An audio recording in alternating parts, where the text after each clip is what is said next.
سيدنا محمد وعلى آله وأصحابه أجمعين وبعد السلام عليكم ورحمة الله وبركاته, and welcome to our weekly drop-in class on the Ihya al-Medina of Imam Ghazali. Welcome to you all, hope you're well. Last time we were talking about the traits of those who are learned, the scholars and those who learn, and today we're going to talk about one particular individual who went on that journey and what he learnt himself. So this is like a case study today, inshallah ta'ala. And the individual is called Hatim Al-Asamm, radiyallahu ta'ala anhu.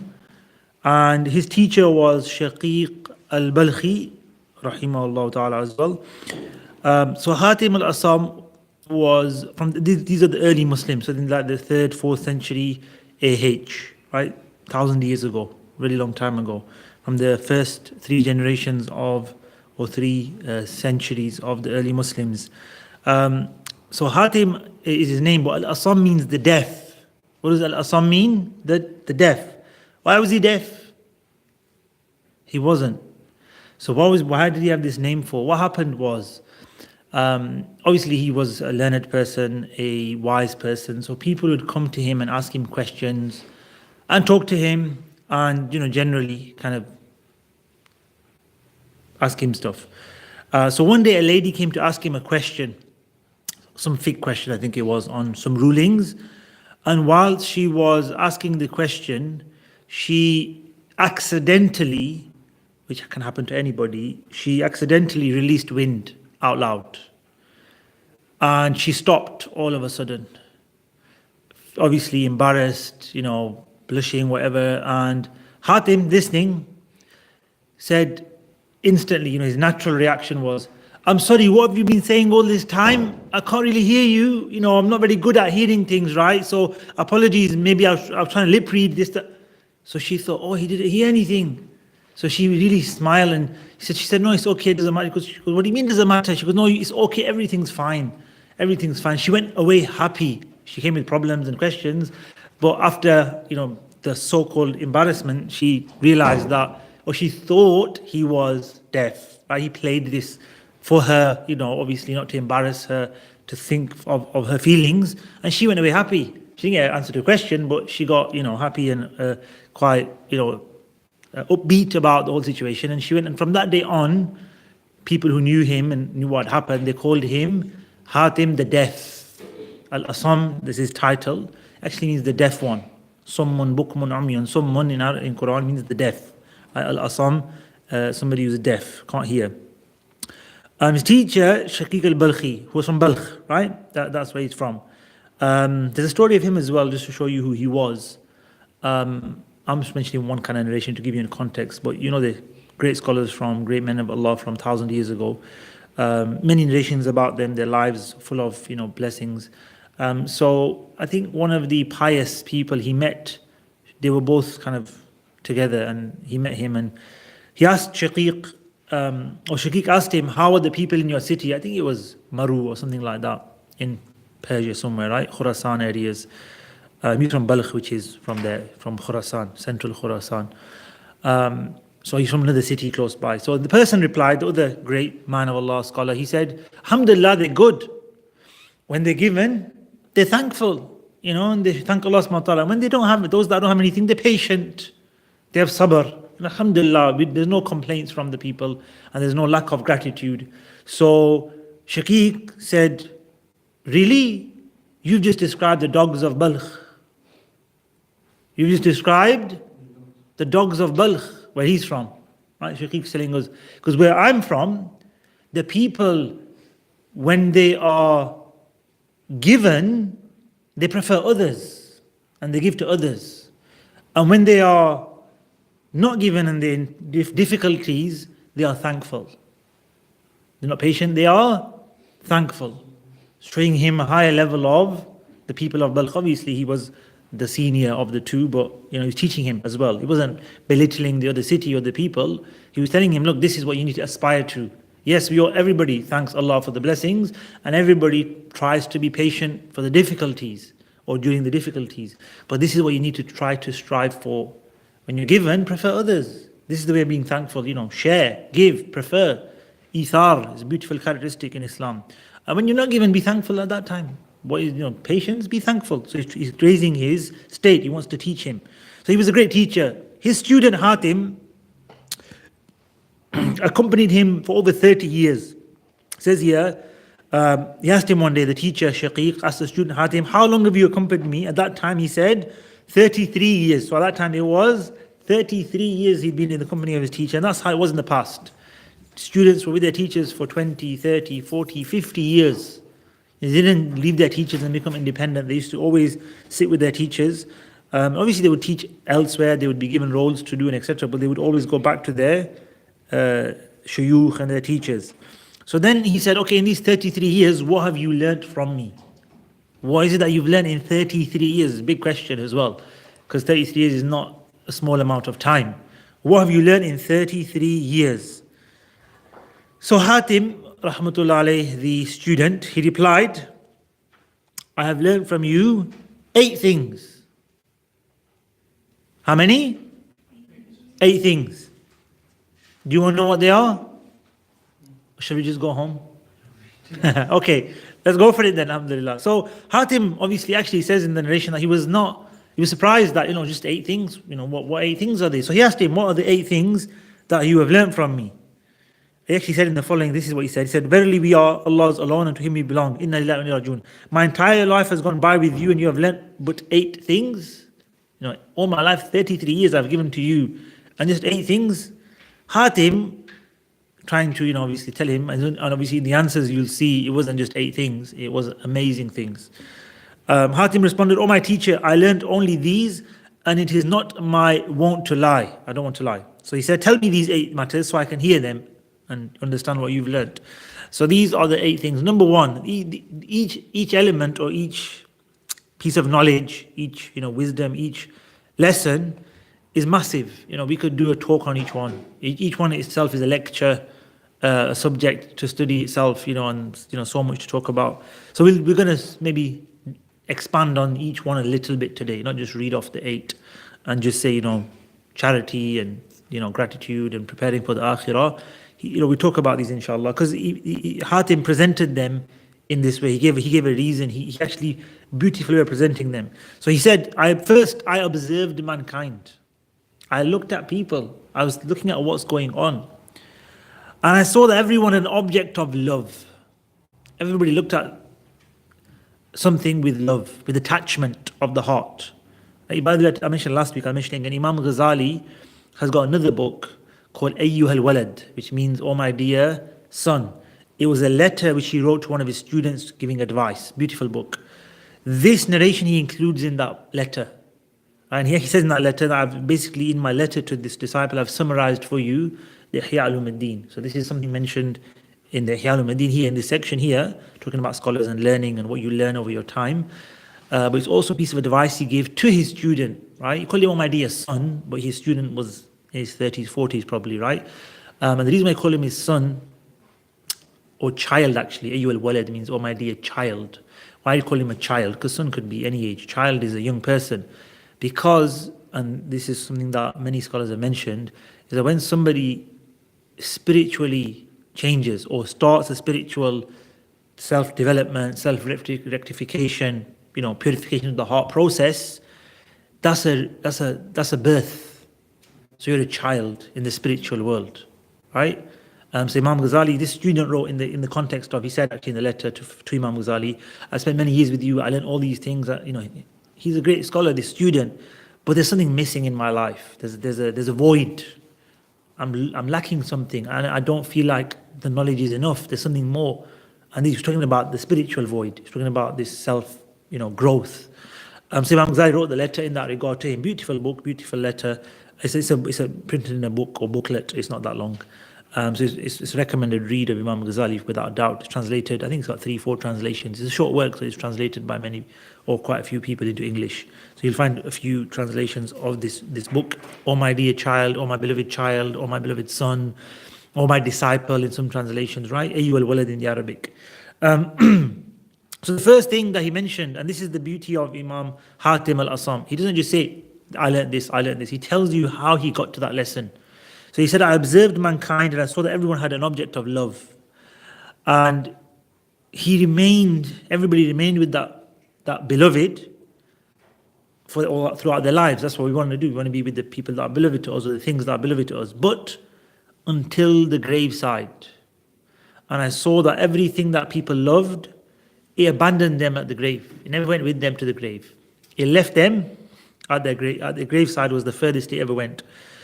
So I made my worthy actions my beloved. So when I enter my grave, my beloved will remain with me. So this is why I took as those my beloved, right? We all have objects of love. It means humans and other things as well, right? Your belongings. But you leave them behind, as the hadith actually says, a person goes to his grave with 3, but 2 leave and 1 remains. He goes with his family, he goes with his belongings, his wealth, not literally, but he takes them in a sense, and with his actions. And his family will go back, and he leaves his wealth behind, and he takes with him his action. So the Prophet was telling us this lesson, but it's not just a simple thing like that. Imam Hatim or something, I actually learned this, I actually practiced it, I actually lived this reality of realizing that every moment of my life and the actions in every moment of my life are going to go with me to the grave. And that's something we've got to put in front of our eyes, literally. Just put it there. Everything we're doing right now, this lesson today, your prayers, your school, your college, university, work, family, spouses, community, worship, and everything. That is an action that you're going to be taking with you to the grave and ultimately to the akhirah, and be questionable, accountable for that. So how are we behaving? We talked a little bit about muraqabah. No, that was in Saturday, sorry. So I saw Ali there. I thought we were back on last Tuesday, but no, that was Saturday, wasn't it? But just to talk about the concept that to review our actions, to have this awareness of what we're doing. And it starts off by review, and then it builds into conscious awareness. So you start off by thinking, what did I do yesterday? What did I do today that wasn't good? You look back, so you review. This is why I mean by review. You look back, right? And then from looking back, tomorrow you try to observe, be vigilant, and be on top of yourself. But you'll be heedless. You'll not heedless like in the sense of oblivious, but you'll have lapses. You'll go normal everyday life. You don't realize sometimes what you're doing. But in the end of the day, review. I did this, I said this, I shouldn't have said that, I upset somebody, wasn't polite enough there, I was a bit hasty, whatever. It might not be sins, but it might just be, little things here and there. Review, and then say tomorrow, make an intention. So it's all about intention as well. Make an intention to now try harder tomorrow. Ask Allah for forgiveness for any mistakes. Say tomorrow, right, I'm going to make an effort to improve. I'm going to go to that person and apologize. I'm going to try and do better things in my life. You're only going to do this, by the way, this is the secret of it all. This is the blessings of it all. You're going to do those good things tomorrow if you actually look back at the things yesterday. Right? They say this, some people say this, innit? The wise learn from their mistakes. No, that's not the saying.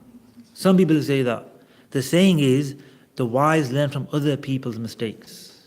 The wise people don't make mistakes, or they try not to. When they do, they learn from their mistakes. But if you've seen somebody else do something, you should learn from the other person as well.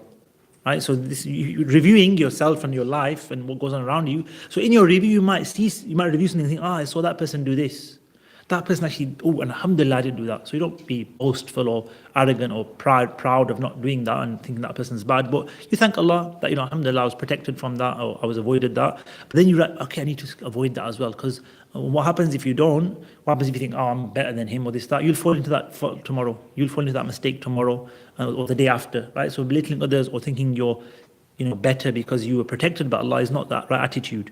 Always be vigilant, always be aware. It's a blessing from Allah subhanahu wa ta'ala. So that this process of reviewing and building this consciousness of where we are in our lives through that.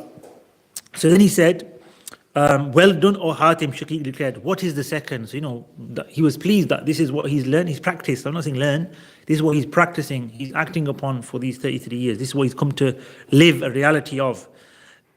Number 2, he said, I considered Allah subhanahu wa ta'ala's words. He reflected on the Quran. Allah subhanahu wa ta'ala says, but as for he who feared the position of his Lord, the station of his Lord, maqam rabbihi, وَنَهَى النَّفْسَ عَنِ الْهَوَىٰ, and he prohibited, he prescribed, he forbid his self or the soul, the nafs, from inclination, from hawa, its whims, its desires, what it wants to do.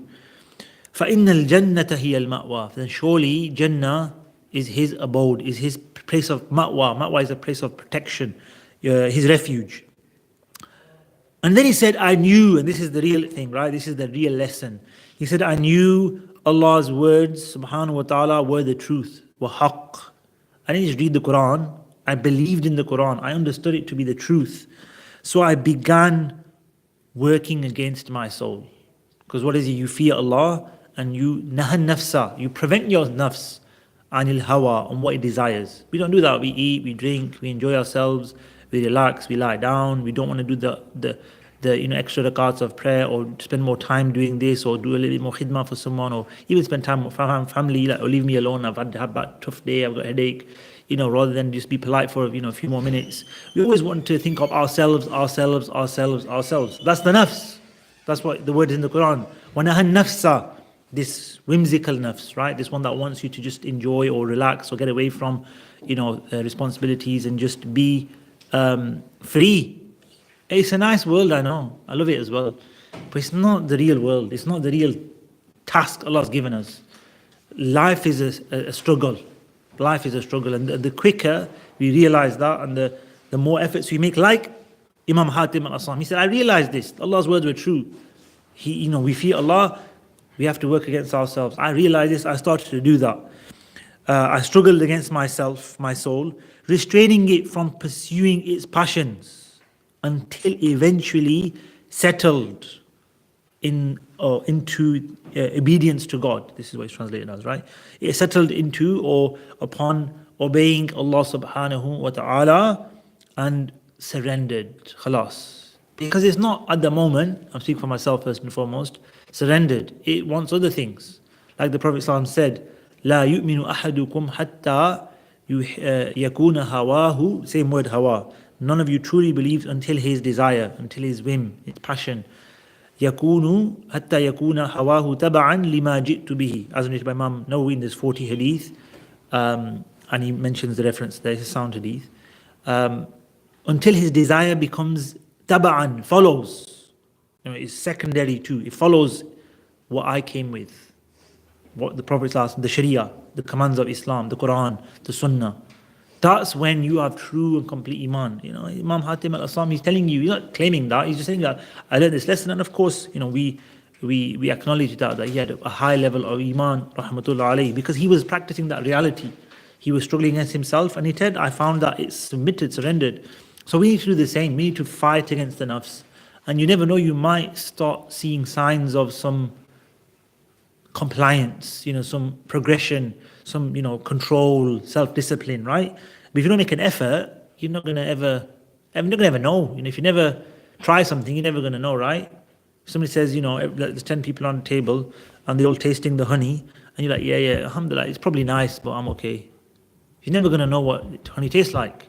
You have to experience it, right? Once you experience it, I can describe it, I understand it. Even if you describe it to somebody else, everybody has to experience it for themselves. Struggling against the nafs is not a theory. It's not a book that you read. It's not stories. This is just to inspire us, to motivate us.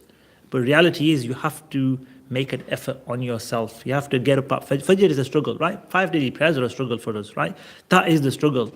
Right, Ramadan and fasting, these are all, the acts of worship are really there to help us discipline ourselves. Time, controlling the desires, sacrifice, zakat, hajj, right, sacrifice, preference of others, right? This is really what Islam is about. It's about teaching us morals and values through worship of Allah subhanahu wa ta'ala. It's not merely just outward acts, bodily acts. There's a purpose behind them. There's a spirit and a soul that each act gives us in our lives. And we struggle to do them. Every act of worship, the fard, the wajib, the sunnah, the nafil, the etiquettes, the manners, all has an element of struggle. And that's where the reward is. That is where the reward is. That is where Allah subhanahu wa ta'ala gives us, not just merely, when I say reward, not just merely, good like numbers, like 10 rewards, 20 rewards. I mean your rewards as in self-development, self-progression, spiritual growth, understanding, ma'rifah, realization of Allah's station, right? Realization of where we're going, what's going to happen. It comes through this working on ourselves and on following the commands of Allah subhanahu wa ta'ala. And then he said the third, so that's the second. Like I said, we're not going to just go over them, we'll talk about them a little bit, inshallah, today. The third lesson that he learnt: I observed mankind, again, in a different way. And I saw that everyone has something valuable and dear to them, elevates it and guards it, meaning wealth. Right? So this terms of wealth now, right? So everybody, has prized possessions and wealth. Then I considered Allah subhanahu wa ta'ala's words: whatever you have will end, but what God has is everlasting. ما عندكم ينفد وما عند الله باق. It's baqin, it's forever. What you have with you, yanfad, it dissipates, it dies out, right? It will end. Yanfad. Nafad is when something finishes, like, you're driving and there's no fuel left in your car. Nafada al-waqud, right? It's finished. Nafad. You gotta get new, right? But this world, everything ends. It doesn't go into the next life, except what is with Allah subhanahu wa ta'ala remains forever. So what do we have to do? We have to give to Allah subhanahu wa ta'ala. Whereupon, whenever something dear to me and valuable came to me, so I got wealth, I got things I liked, what do? We keep them. We hold them dear to us. They're nice. What did Imam Hatim Al-Asamm do? He kept it as well. He didn't give it away. He kept it for himself. But how did he keep it for himself? He kept it for the akhirah, not for this world. So he gave it away in this world, but he realized he's keeping it for the next world. You see, this is intelligence. This is somebody who understands the Quran, the Sunnah. Right? This is somebody who practices the Quran, Sunnah. So he gave away everything of valued possessions because he was keeping them in his own beliefs. I give this away, I give that away, I give that away. Like the Sahaba did, when there was an ayah revealed, لَن تَنَالُوا الْبِرَّ حَتَّى تُنْفِقُوا مِمَّا تُحِبُّونَ, which is the beginning of the third spara as well, right? That you will not attain piety, or fourth spara, you will not attain piety until you give from that which you love. So when that was revealed, a particular companion in Medina, he heard the ayah. So he said, he had a garden, an orchard, which he really was fond of. He used to go there, relax. We have, some people have villas, some people have cars, some people have belongings. They enjoy them, they like them, they getaway for them. So he went to the Prophet ﷺ and he said, "O Messenger of Allah, what do I do? This ayah has been revealed and I really love this. How do I achieve?" The Prophet said, "You should give this. This is what Allah wants." And so he gave that away for the sake of Allah subhanahu wa ta'ala. He gave that away. He gave that away. Why? Because he wanted to attain birr. لَن تَنَالُوا الْبِرَّ. You will not attain complete, true piety, righteousness, until you give from that which you love. Not when you give that which you don't need. When we give to charity, old clothes go, right? The change in our pockets. Not the big notes, the coins, right? We don't, the secondary things. No. Give the things that are beloved to you. Give your new clothes that you were going to buy. Give them to somebody, right? Give, good things, good dates. Don't buy the cheap dates, buy the expensive dates and gift them or give them to others, right? Give people quality stuff, right? And I know there's charities that work like this. They don't actually give old clothes. They buy new clothes for the people. So when you donate to clothing, they don't say, we're going to buy second-hand clothing or give your clothes. They use the money, they buy new clothes and they give it to people, to poor and the needy. And that's what we should do, giving from the best of our wealth. That's what true piety is. It's not a blemish, it's the best thing, right? In the Quran, Allah even says, you give of that which you wouldn't even look at yourself. Is this what you call piety? Is this what you call good? Allah rebukes this, so it's not a good thing.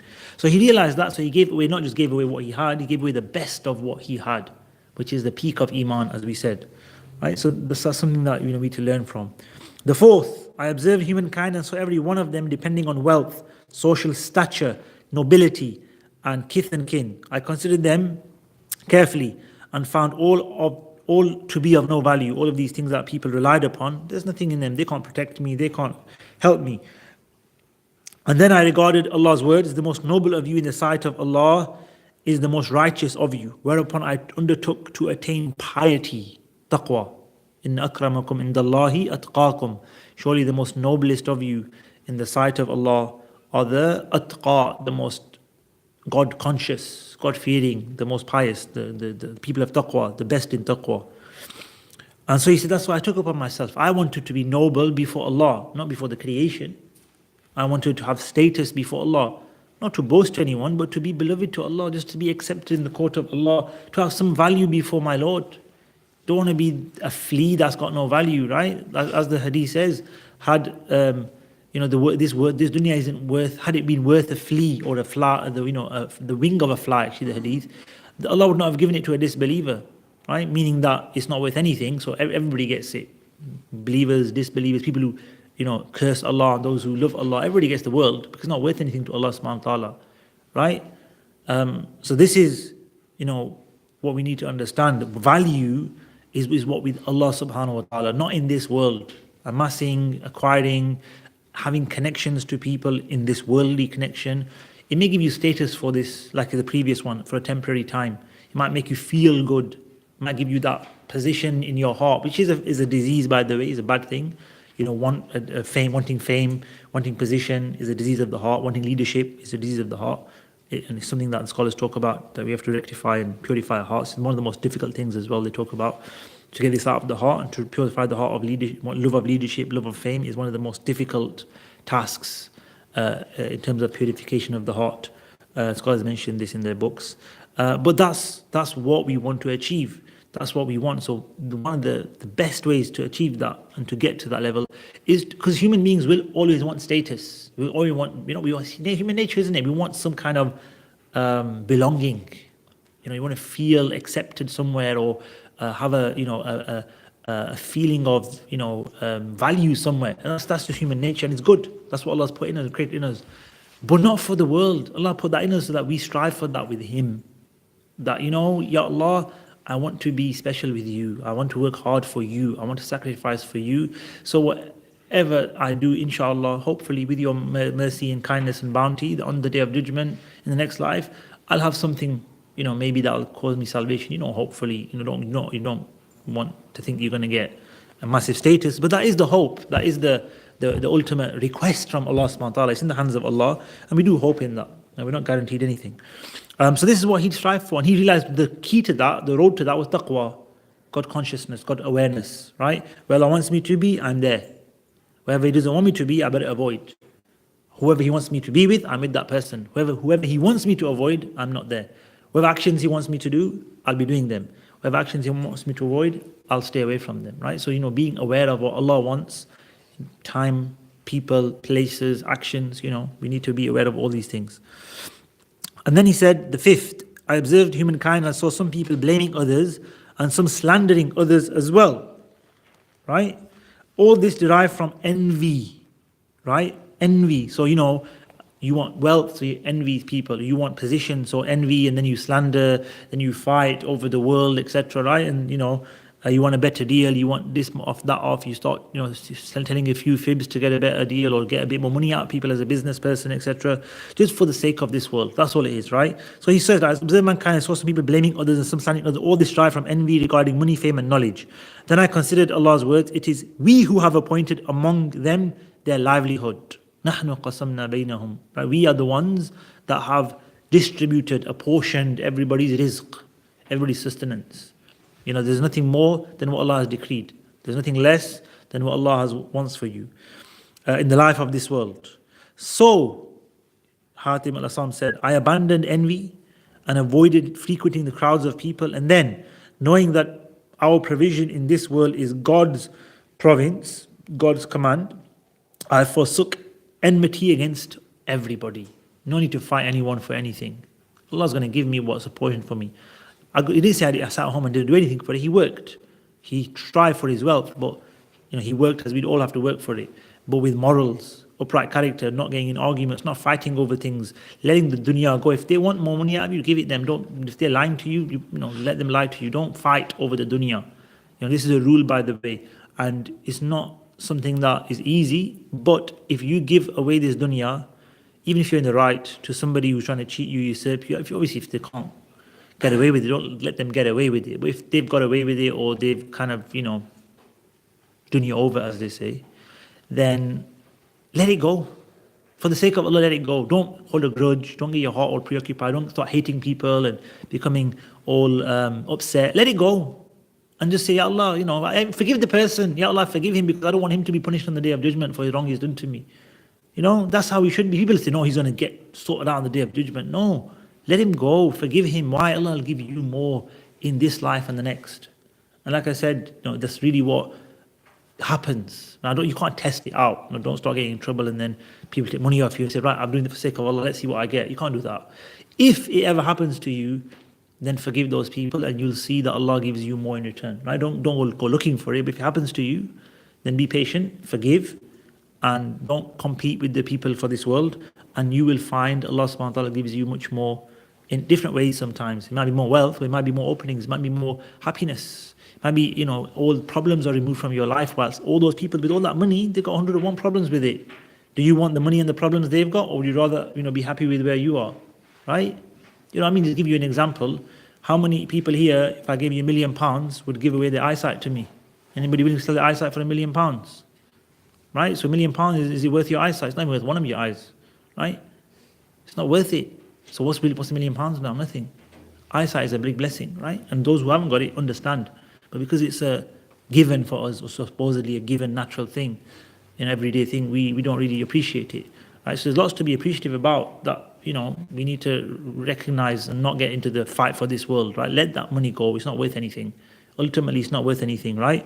Your knowledge, your worship of Allah, your reading the Quran is worth more than £1 million, right? I think Imam Ghazali mentions actually in his Ihya al-Ulumuddin, later on actually mentions it, I remember reading it, that if you were to say, it might have been in this booklet we might have read previously, I think it's in the Book of Knowledge, that if you ever said to a Muslim, any Muslim, that would you take, it's £1 million, but I'm using £1 million, and to forget Surah Al-Fatiha, you couldn't recite Surah Al-Fatiha for the rest of your life. We'll give you £1 million. You can't. It's not in your head anymore. It's nothing you could recite on your tongue. You take £1 million for that, you'll find, alhamdulillah, that is a blessing in itself. Right? So just to be able to recite the Quran and Surah Fatiha, what a massive blessing we've got as Muslims. Other people don't even know that blessing. They don't even recognize it or have understanding of it. Imam Ghazali is saying that we don't even really understand it either. So realize that, these blessings we have of the Quran, the Prophet ﷺ, Islam, of, everything, whether it's part of this life or part of the next life, is a blessing that we can't put, it's priceless. You can't put a price tag on it. And so this is what we should aim for, and this is what we should look for, and not fight and argue. The sixth, I observed humankind, some of them treating each other unjustly, some of them fighting with others. I took recourse to God's word. Indeed, Satan is enemy to you, so take him as an enemy. So we fight. Who's the real enemy? Allah tells us, Inna shaytana lakum adu. Surely shaitan is for you. Adu, fattakhiduhu aduwa. So take him as enemy. Understand that he's your enemy. Allah never says, so-and-so is your enemy or so-and-so. Allah mentions in several places in the Quran that shaitan is the enemy. So what did Hatim Al-Asamm do? He said, I took him as my only enemy and I strove to take every precaution against him, and Allah bore witness that Allah bears witness that he is my enemy. Allah bore witness that he is my enemy, and I abandoned enmity for all creation but shaitan. Right? So this is, how we work in life, right? And it really, if somebody is bad to you, it's basically the, evil side of that person, shaitanic side of that person that's being wrong with you. So you hate the sin, you hate the shaitanic side of a person because that's what he or she may be doing. But the person, if they become good one day, what do you do then? You hated them. They're your enemy. But wait a minute, they're helping you now. They've done tawbah. Right? Look at the time of the Prophet ﷺ, how many people embraced Islam after fighting and killing Muslims. Right? In the initial stages, there were people that fought and killed Muslims. A year later, 2 years later, they actually embraced Islam. Right? So that's like, 360, right? A complete turn. Right? Now, today we have somebody just, upsets us or says a little thing about us, right? This comment, that comment. And we make them shaitan, that this is the worst person on the face of the earth, shaitan's brethren, this, that, the other. And then tomorrow, they're Muslims still, right? Even though if they made sin, we hate the sin, we hate the sin. And we have to, that's the shaitanic part of the individual or what's been influenced by the individual, etc. We hate that, But the person himself or herself, ultimately, as long as Iman is there, will be a believer. So we have to remember that part of every person is a human as well, to begin with. And human nature is not to be evil. That's the influence of this life and this world.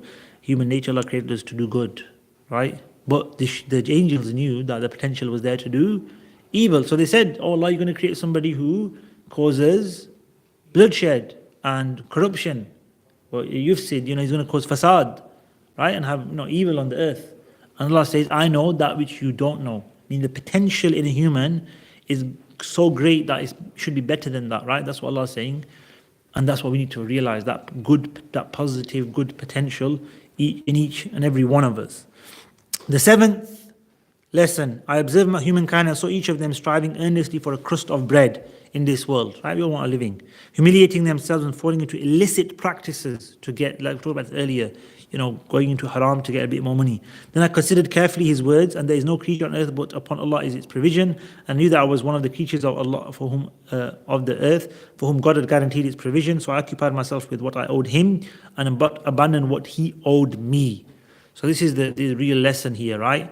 That Allah, so we had the lesson of relying on Allah for your rizq, that's fine.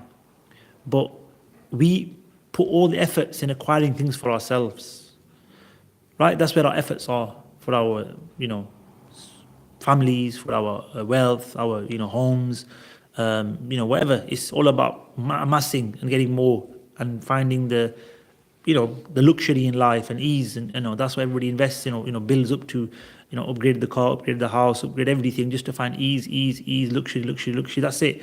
We're doing all this for ourselves. Imam Hatim Al-Asamm said, Allah promised us everything. He said everything's looked after. But here, I want this from you, I want this from you, I want this from, and Allah's given us commands. Where are we with regards to Allah's commands?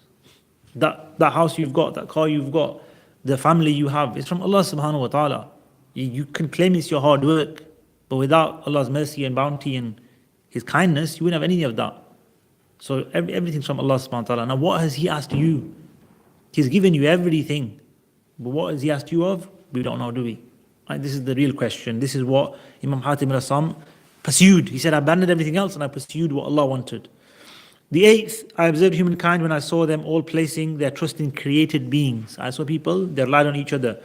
This one on his land and this one on his property. So they relied on things of this world.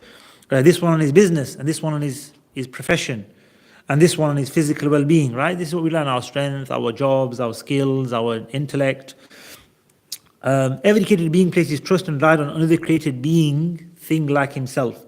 So I turned my attention to His subhanahu wa ta'ala statement in the Quran, and whoever relies upon Allah, فَهُوَ حَسْبُهُ, then He subhanahu wa ta'ala is enough, He's sufficient for him. So I put my trust completely and entirely in Allah subhanahu wa ta'ala, and He was sufficient for me. This is what he realized, this is what he practiced. Whereupon Shaqiq replied, O Hatim, may Allah have mercy upon you and grant you success. I have considered the Torah, the Injil, the Zabur and the Quran. I've thought of all of them, I've reflected. And I found that all good and every benefit of religion revolves around these 8 elements that you have presented. Whoever not just knows them, whoever avails himself, whoever acts upon these, whoever avails themselves of them has indeed availed themselves of the essentials of all of revelation.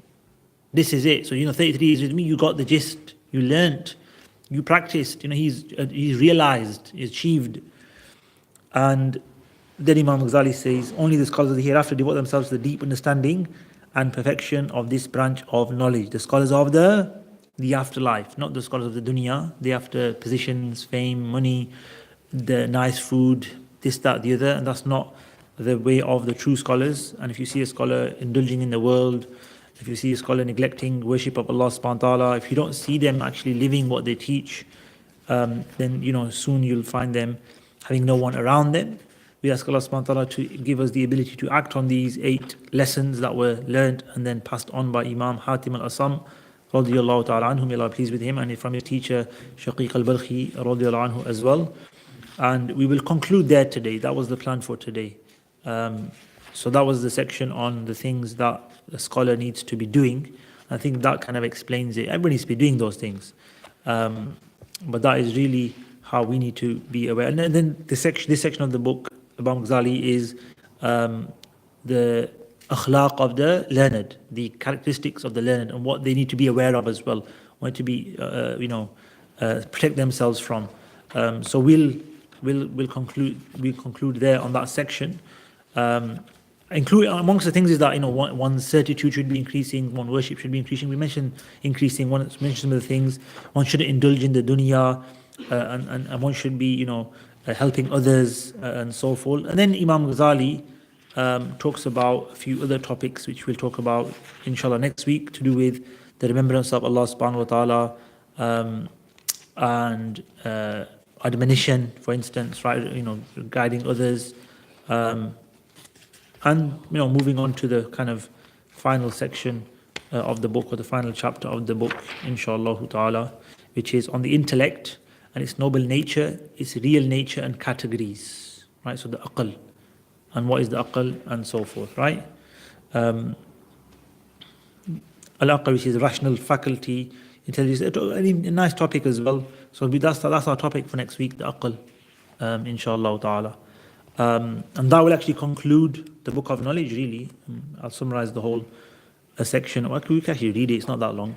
But that will conclude the book of knowledge, inshallah ta'ala. But we'll still carry on. The plan is to carry on through the Ihya Ulumuddin. So we will carry on, inshallah ta'ala, but maybe not with the book 2.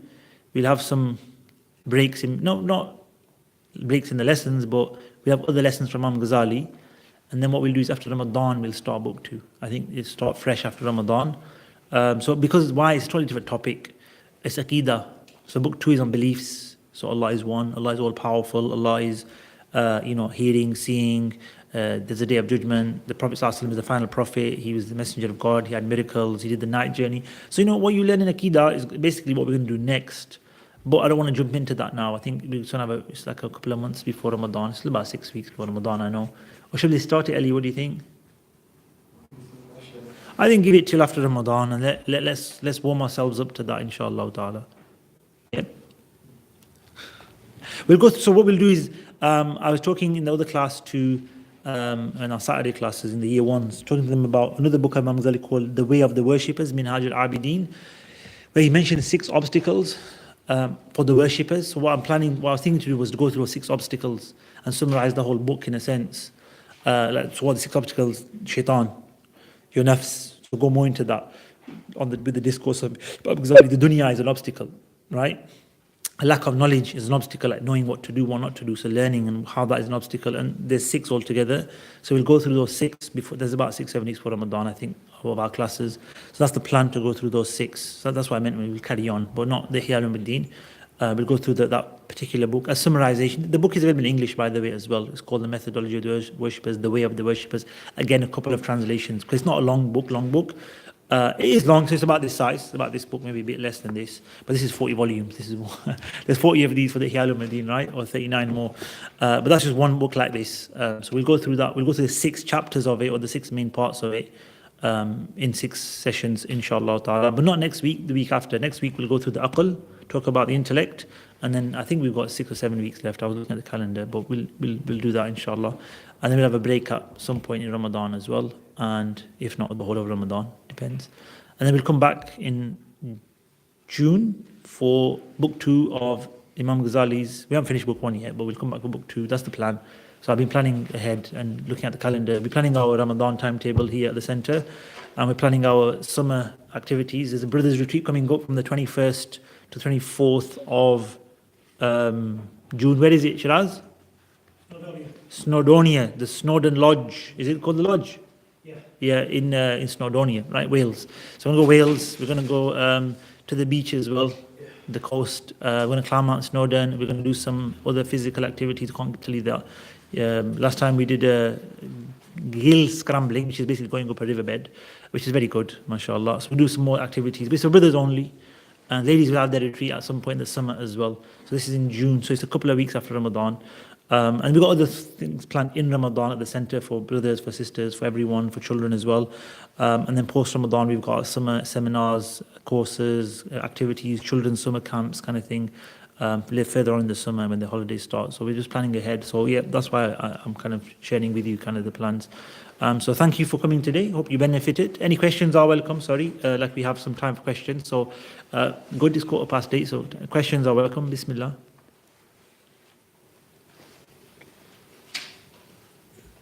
Go ahead, Ali.